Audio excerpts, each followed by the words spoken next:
Hello students. Now in this video we are going to discuss regarding degree of freedom. इससे पहले जो हमने video lectures देखे उसमें हमने देखा कि फेजेस और कंपोनेंट्स को कैसे कैलकुलेट किया जाता है. Now in this part we have to understand what degree of freedom is और इसको कैसे कैलकुलेट करते हैं वो हमें देखना पड़ेगा. First of all before degree of freedom आपके पास पूरी नॉलेज होनी चाहिए. फेज किसको कहते हैं जो हमने पिछले लेक्चर में देखा, that is regarding phase. Phase को कैसे कैलकुलेट किया जाता है वो आपने देख लिया था. उसके बाद दूसरा कंपोनेंट था कंपोनेंट्स. कंपोनेंट्स को कैसे कैलकुलेट किया जाता है, कंपोनेंट क्या होता है जिसके लिए आपने फॉर्मूला भी बनाई थी, दैट इज सी को अगर निकालना है then you need n minus e where n is the constituents and e is the relationship, independent relationship. इनके बीच में रिलेशनशिप क्या होती है जो हमने पिछले लेक्चर्स में देखा. अब अगर आपको ये दो चीजें पता है, now you can go for degree of freedom. Degree of freedom आप बता सकते हो. देखिए पहले समझने की कोशिश कीजिएगा कि ये डिग्री ऑफ फ्रीडम क्या होता है, उसके बाद इसको कैसे कैलकुलेट करेंगे वो आपको समझ आ जाएगा. First we have to understand what this degree of freedom is and after that we can go for calculation how to calculate this degree of freedom. जो आपके पास डिग्री ऑफ फ्रीडम होता है, देखिए फॉर एग्जांपल आपके पास एक system है, gas system है.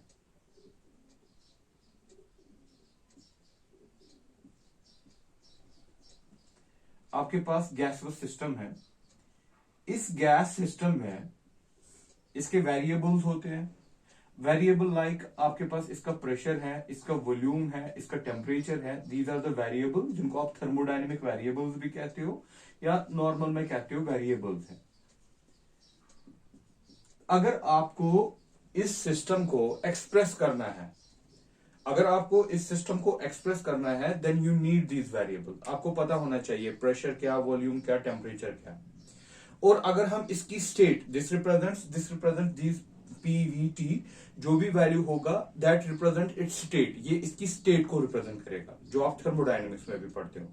ये इसकी स्टेट को रिप्रेजेंट करेगा. अगर आप इनको चेंज करोगे तो वो दूसरी स्टेट आ जाएगी. ठीक है, तो स्टेट ऑफ ए सिस्टम कैसे चेंज किया जाता है? Bye it's variables. जो इसके वेरिएबल्स होते हैं, जैसे यहां पर हमारे पास वेरिएबल है, प्रेशर वेरिएबल है, वॉल्यूम वेरिएबल है, टेम्परेचर वेरिएबल है. ठीक है.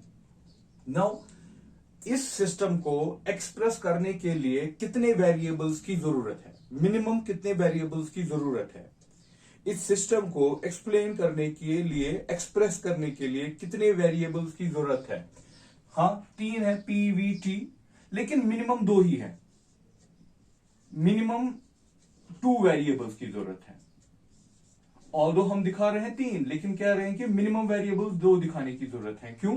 क्योंकि हमें पता है कि अगर हमें पीवी, इसके लिए एक इक्वेशन है, PV is equal to NRT.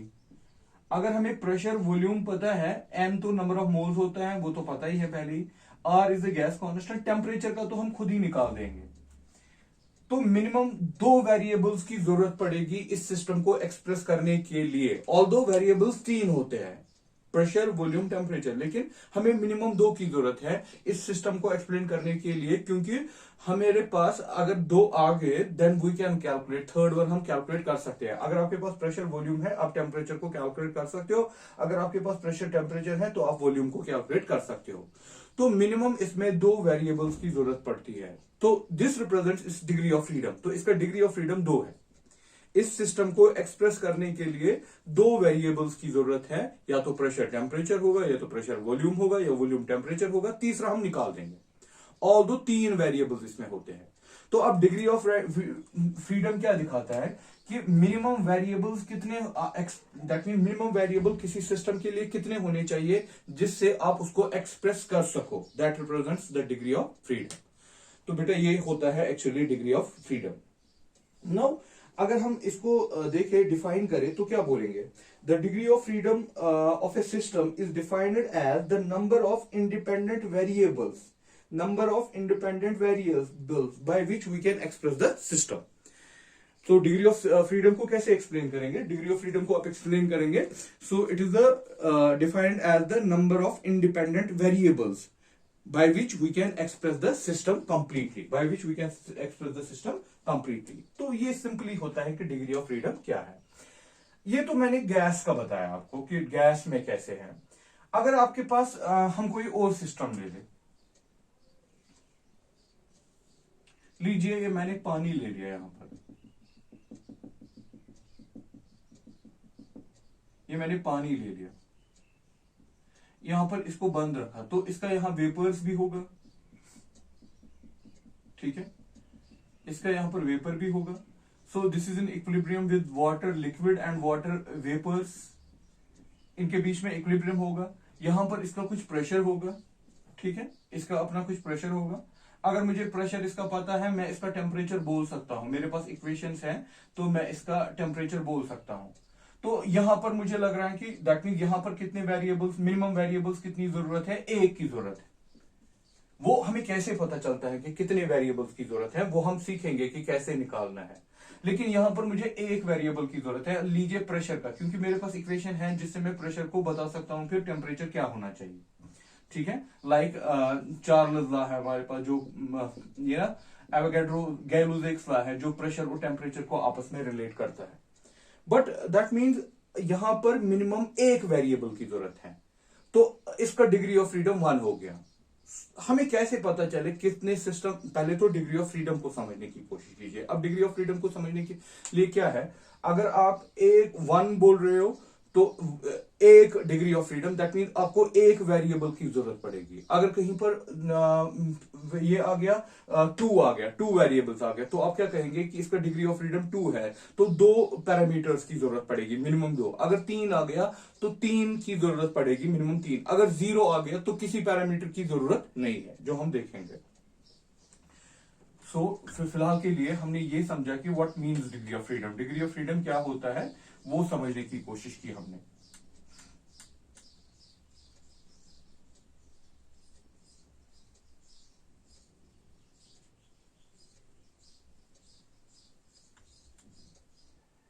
So degree of freedom, number of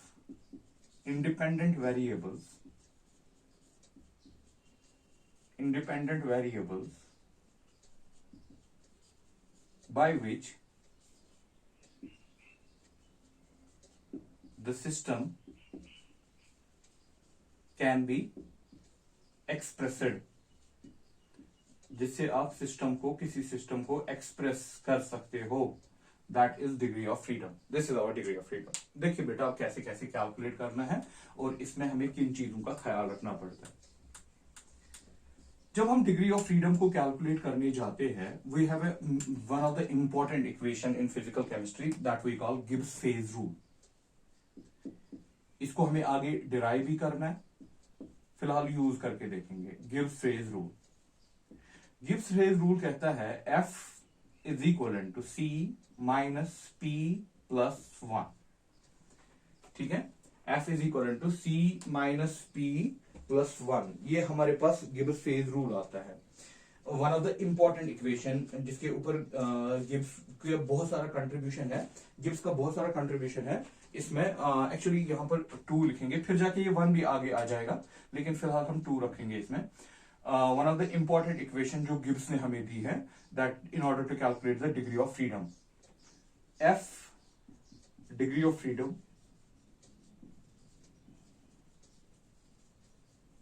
C components and P phases. P is the phase, ठीक है। F C minus P plus 2, F is degree of freedom जो हम निकालेंगे, C है component, P है phases, और ये 2 हो गया। फिर आगे जाके ये 1 भी बन जाएगा किसी सिस्टम में, जो हमें आगे देखना होगा। फिलहाल के लिए हम 2 रखेंगे इसको। तो ये हमारे पास एक one of the important equation जिसको हम कहते हैं गिब्स फेज रूल, जो हमें कैलकुलेट करती है किसी भी सिस्टम के लिए कि वहां पर कितने डिग्री ऑफ फ्रीडम होगी। चलिए हम इसको अब यूज करेंगे। मैं ऐसे ले रहा हूं, चलिए एग्जांपल नंबर 1 मैंने लिया।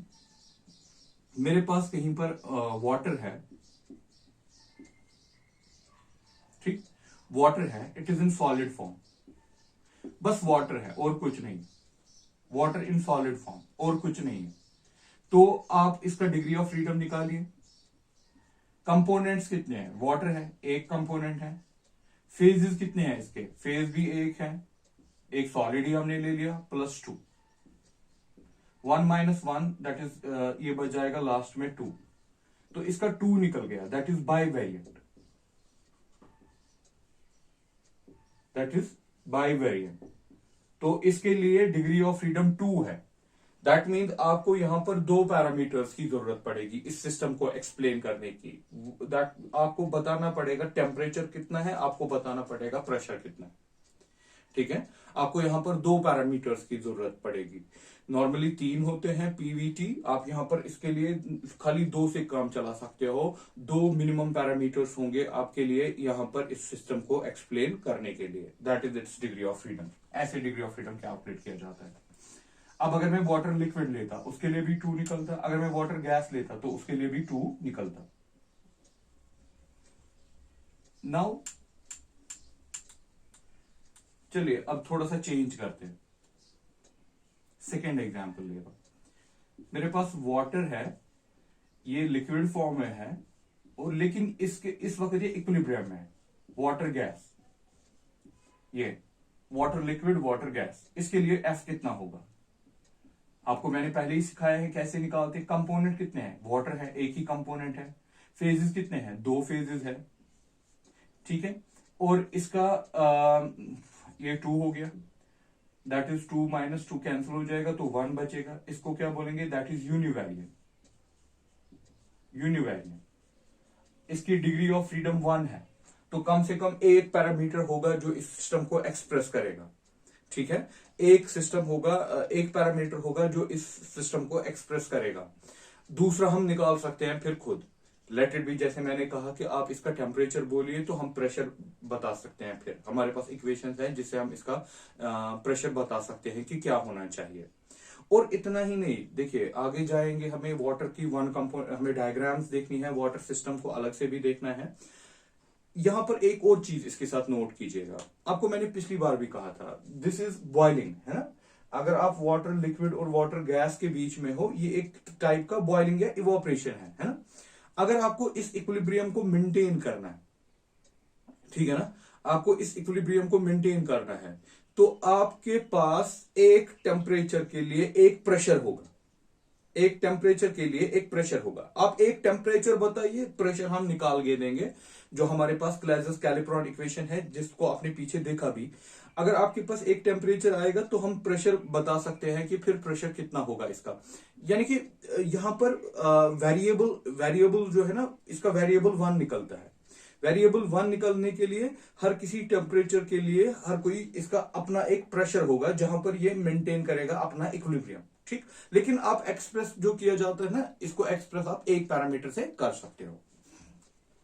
ऐसे ही अगर मैं यहां पर क्या लगाऊं, अगर मैं यहां पर वाटर गैस लगाऊं और इसको सॉरी यहां पर सॉलिड लगाऊं, यहां पर लिक्विड लगाऊं, तो उसके लिए भी यहां सॉलिड लगाऊं, यहां गैस लगाऊं, सब्लिमेशन, उसके लिए भी यूनिवेरिएंट।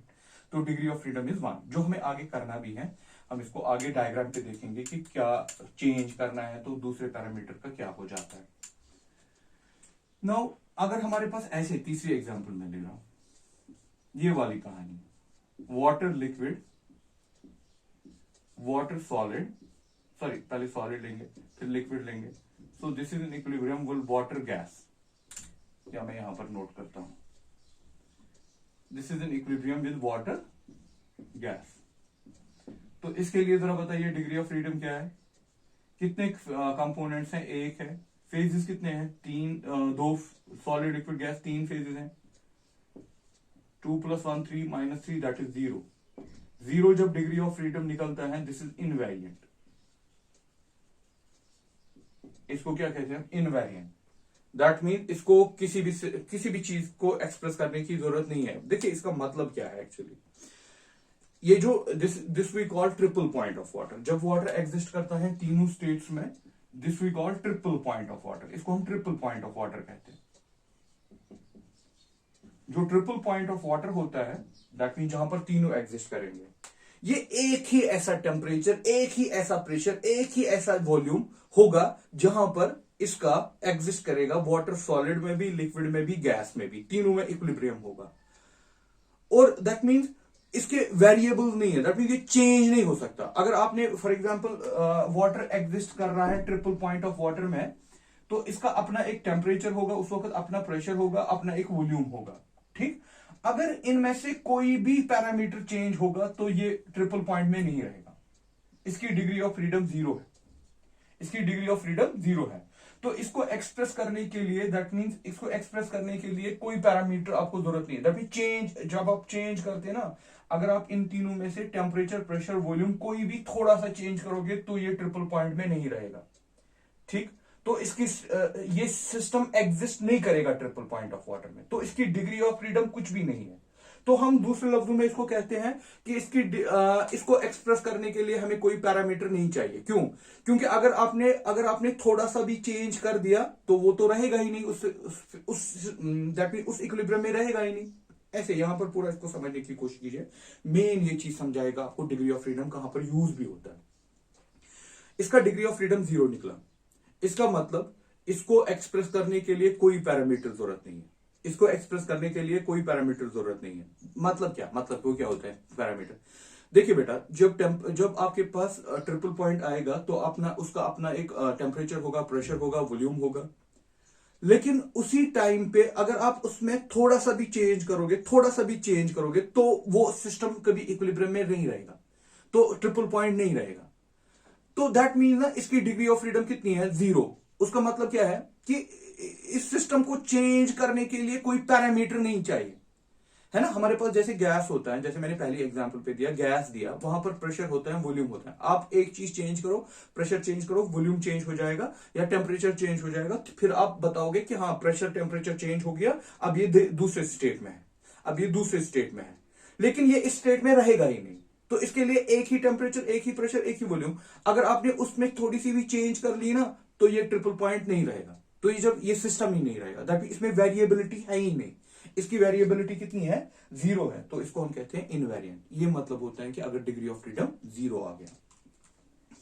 नाउ तो ये हमने देख लिया कि कैसे कैसे डिग्री ऑफ फ्रीडम किया जाता है। अब देखिए ऑब्जेक्टिव के हिसाब से कि आपको क्या क्या पूछा जा सकता है।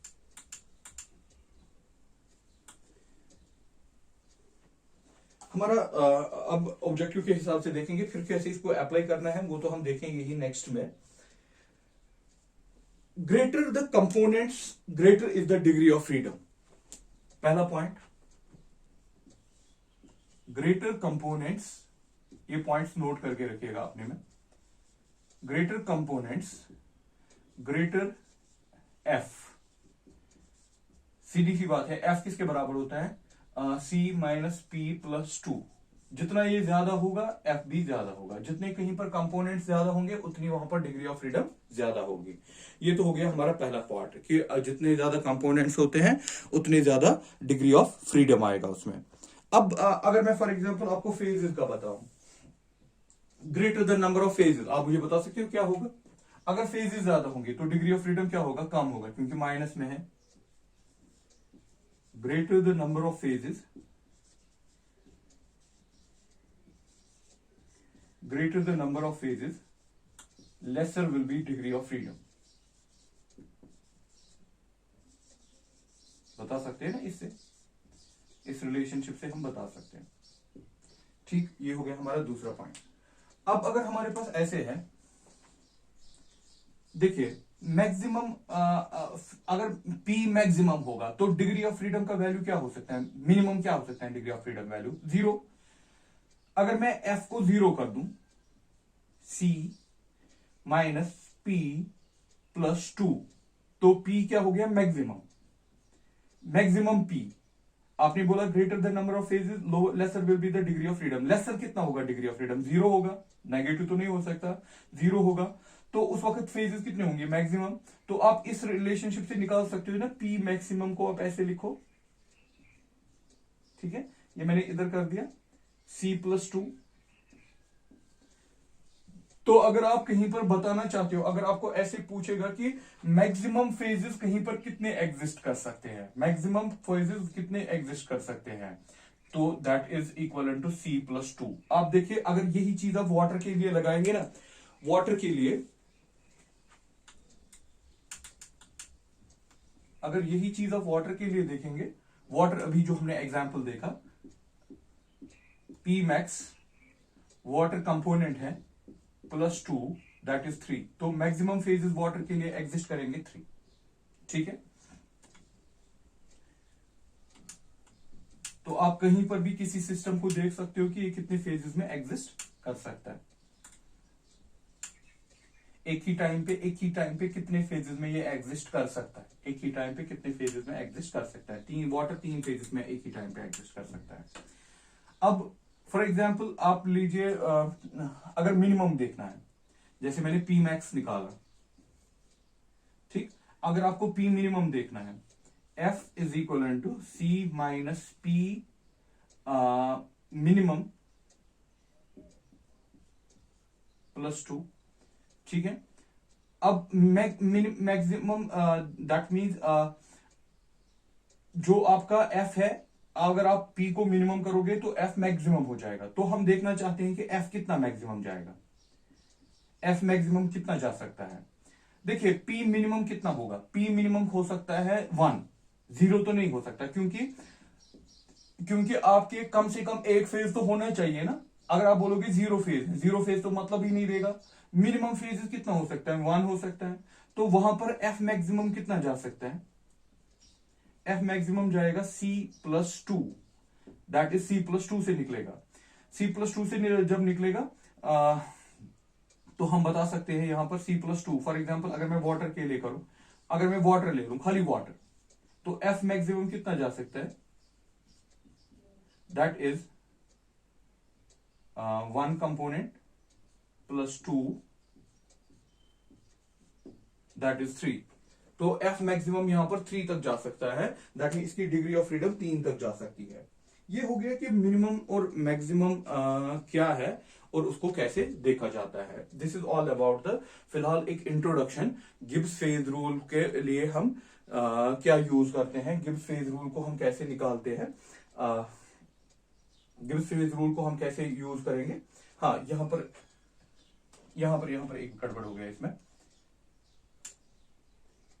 मिनिमम आपका मिनिमम कितना हो सकता है, 1, तो आपको लगाना है ना C1 माइनस C-1 +2, C-1 +2, सो वो क्या बचेगा, -1 +2 दैट इज +1। हाँ, अगर आप वाटर के लिए करेंगे तो क्या बचेगा, फॉर वाटर, यहां पर मैं कर रहा हूं, वाटर के लिए करेंगे, खाली अगर आपके पास वाटर है तो वो कितना निकलेगा, कंपोनेंट 1 हो गया +1 that is 2 by variant. That mean water में आप कम से कम degree of freedom by variant तक जाती है, उससे ज्यादा नहीं जा सकती है। So this is all about the degree of freedom, कि डिग्री ऑफ फ्रीडम का मतलब क्या होता है, डिग्री ऑफ फ्रीडम को कैसे निकाला जाता है, that is using Gibbs phase rule. Gibbs phase rule क्या है वो हमने देखा, कैसे उसको यूज करना है, इसकी डेरिवेशन क्या है वो हम नेक्स्ट लेक्चर में देखेंगे।